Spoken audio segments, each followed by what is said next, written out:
In this video, I'm going to talk about lipoproteins, their significance in assessing our risk for cardiovascular disease, and how we can alter diet and exercise habits to favorably improve our blood lipid profile. Lipoproteins are a type of lipid that are produced by the human body and not found in foods. There are 5 types of these lipoprotein particles. Categorizing lipoprotein particles from the largest to the smallest, we begin with chylomicrons, which are produced when we've eaten a meal that includes fat, followed by very low density lipoprotein, or VLDL for short, which is produced exclusively by the liver and released into the bloodstream. Then we have intermediate density lipoprotein, or IDL for short. That's just a smaller version of VLDL floating around in circulation, followed by low density lipoprotein, or LDL for short, which is the primary transporter of cholesterol to body tissues. And last but not least is high density lipoprotein, or HDL for short, which is responsible for reverse cholesterol transport. Each of these lipoprotein particles is designed to transport 4 pieces of cargo to body tissues. These include triglycerides, also known as fat, apoproteins, which are the protein portion of these particles, phospholipids, which allow the lipoprotein particles to be dissolved in the watery portion of blood, and cholesterol. Basically, lipoproteins are like shipping containers delivering commodities to different ports. Each lipoprotein particle carries differing amounts of the aforementioned cargo and subsequently exist as a continuum of variety of sizes and densities. We just happen to use the density as a way of categorizing the lipoproteins. Let's take a closer look at how the cargo differs among the lipoprotein particles. Since chylomicrons are produced within the enterocytes of the small intestine, it should come as no surprise that the largest type of cargo they transport is triglyceride. That's about 85% of the total particle. Chylomicrons circulate in the bloodstream for about 5 to 10 minutes as they unload their cargo of triglycerides to primarily muscle and adipose tissue. VLDLs have about half of their cargo in the form of triglycerides, with increased amounts of apoproteins, phospholipids, and cholesterol. After VLDL particles are released by the liver into the bloodstream, they circulate for up to 4 hours and become smaller and denser because triglycerides are unloaded and delivered to body tissues, thereby increasing the percentage of apoprotein, phospholipids, and cholesterol they are transporting. At some point, the density is increased to the point where the particle can be categorized as LDL and continues to circulate in the bloodstream for up to 72 hours. As this pie chart indicates, LDL carries about 50% of its cargo in the form of cholesterol. Lastly, HDL carries about 50% of its cargo in the form of protein and circulates in the bloodstream for 48 to 72 hours. As a side note, this model ignores the fact that fat-soluble vitamins can be transported on chylomicrons as well. Why should you care about lipoproteins? To answer that question, it is important to first understand the basic function of these particles. Chylomicrons and VLDL particles primarily deliver triglycerides from the intestinal tract and liver to mostly muscle and adipose tissues for ATP production, or simply put, energy needs. LDL is primarily responsible for delivering cholesterol to tissues in support of normal cellular functioning. In contrast, the HDL particle is responsible for collecting unused and/or unneeded cholesterol from body tissues back to the liver for disposal. This is what we refer to as reverse cholesterol transport. In a rudimentary and lighthearted way, you can view the relationship between LDL and HDL as LDL making a cholesterol mess throughout the body, while HDL cleans up that mess. This is a normal and much needed process to maintain homeostasis within the human body.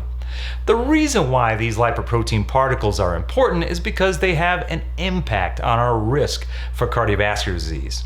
In fact, a commonly ordered laboratory measure is that of a blood lipid panel. This panel typically includes an evaluation of the cholesterol and triglyceride portion of lipoprotein particles.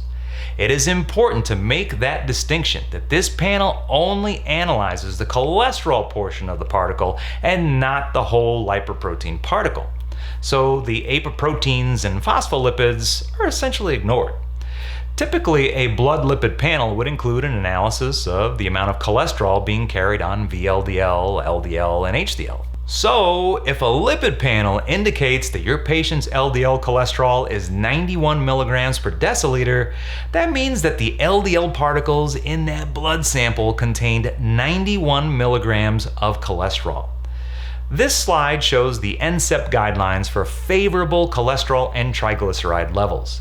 These data are what decades of research have shown to provide humans with the lowest risk for cardiovascular disease.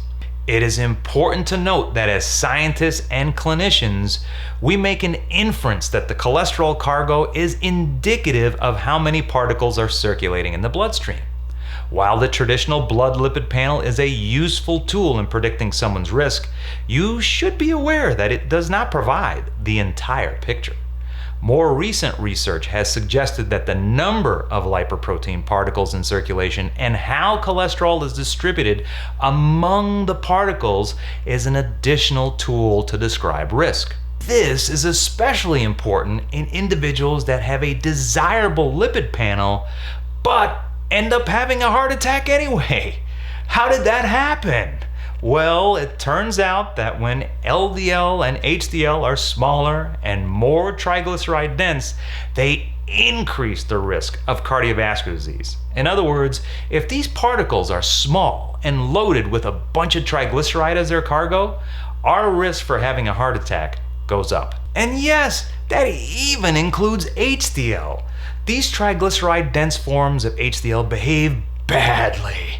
As my old mentor, Dr. Peter Horvath, used to say, we want particles to be light and fluffy. Just go with it. Moreover, if you increase the number of these bad particles, that also increases the risk for cardiovascular disease, because with more particles comes an increase in the number of particles accumulating in the endothelial lining of blood vessels. That means more garbage contributing to the formation of artery clogging plaque. These bad particles are known as LDL3 and HDL3. Oftentimes, LDL cholesterol is dubbed as the bad cholesterol, while HDL cholesterol is dubbed the good cholesterol. As we have discussed, it's not that simple, and the blood lipid panel only provides a small window into the types of lipids present in an individual's bloodstream, but not necessarily how they are distributed among the particles. Okay, Dr. Santo, enough of the science talk. Give me something practical that I can use to lower the concentration of mischievous lipoproteins and increase the fluffy ones. At the top of this list is losing weight if the person is considered overweight or obese. That means a BMI of 25 or greater. Research studies indicate that a loss in fat mass is associated with a reduction in total cholesterol, LDL cholesterol, and triglycerides, while increasing the levels of HDL cholesterol. This is particularly effective in individuals that use exercise to facilitate the weight loss. Additionally, aerobic modalities of exercise like walking, biking, swimming, hiking, etc. are far more beneficial compared with resistance training due to the higher energy expenditure that can be achieved with cardiovascular exercise. Speaking of cardiovascular exercise, HDL particles are reported to increase by 5 to 15% in the scientific literature, and they're the good fluffy HDL2 particles. Additionally, triglyceride levels can also be beneficially decreased. Unfortunately, resistance training isn't as efficacious as cardiovascular exercise when it comes to HDL. But wait, that's not an excuse to skip on weight training. There are other benefits to strength training, like increased bone mineral density and improved glucose tolerance. So don't miss out on those benefits. The peak increase in HDL2 with cardiovascular exercise training occurs about 18 to 24 hours after exercise and can last up to 48 to 72 hours after a single bout of exercise. As you may have picked up on, these favorable improvements in blood lipids are transient, which stresses the need for regular and consistent exercise. Research suggests that a minimum of 1,000 kilocalories per week in aerobic exercise is needed to favorably affect changes in blood lipids. The American College of Sports Medicine recommends 20 to 60 minutes per bout of aerobic exercise at least 3 to 5 times per week at a moderate intensity, like walking at 3 to 4 miles per hour. While exercise has the most potent favorable effect on blood lipids, there are some dietary strategies that can be employed. Overall, fat content of the diet should be kept to 25 to 35% of total kilocalories. More importantly, the American Heart Association recommends keeping saturated fat to less than 7% of total kilocalories consumed. Interestingly, too many polyunsaturated fatty acids, or PUFAs, in the diet can lead to a reduction in HDL particles, so the recommendation is that consumption of PUFAs should be less than 10% of total kilocalories consumed. Just remember that omega-3 fatty acids, which are a type of PUFA, have been shown to reduce our risk for cardiovascular disease. So we do want to make those PUFAs count by making sure that the bulk of those consumed are coming from omega-3 rich sources. Avoiding consumption of fried foods will help decrease your intake of trans fat, a type of insidious fat that not only increases LDL cholesterol, but also lowers HDL cholesterol. We don't want all that hard work we put into regularly performing aerobic exercise to be undone by eating fried foods, right? Maybe just on special occasions. Research suggests that implementing these dietary changes could lead to a reduction in total cholesterol by about 5 to 10%. Another related note that is worth mentioning is that if carbohydrate is used as a substitute for saturated fat, some researchers report that HDL may actually decrease and triglycerides might increase. What would a discussion about blood lipids be without mentioning dietary fiber? The consumption of soluble fiber in particular has been reported to reduce LDL cholesterol by about 5 to 10% because it sequesters bile acids within the GI tract that are then excreted in stool. One last dietary tactic is to increase the consumption of plant stanols and sterols, which are found in vegetables, that have also been shown to reduce cholesterol levels. Some individuals may also respond to a decrease in overall dietary cholesterol consumption, although that represents a small segment of the population. Other important considerations are reducing your stress levels, not smoking, and managing any existing diabetes or hypertension conditions.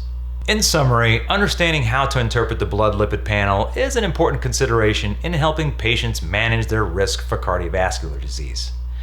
In particular, it's important to provide encouragement for the use of the most potent tool available to help bolster HDL levels: regular and consistent aerobic exercise in a person's weekly routine. Additionally, dietary changes can also be implemented that have been shown to be beneficial. Both of these strategies require a high degree of motivation and dedication that can be very challenging for many patients. As a healthcare practitioner, you play a major role in helping your patients move beyond the contemplation stage of behavior change. It is incumbent upon all of us to provide as much practical education and encouragement as is possible. Please let your instructor know if you have any questions. We are here to help. Have a healthy and productive day.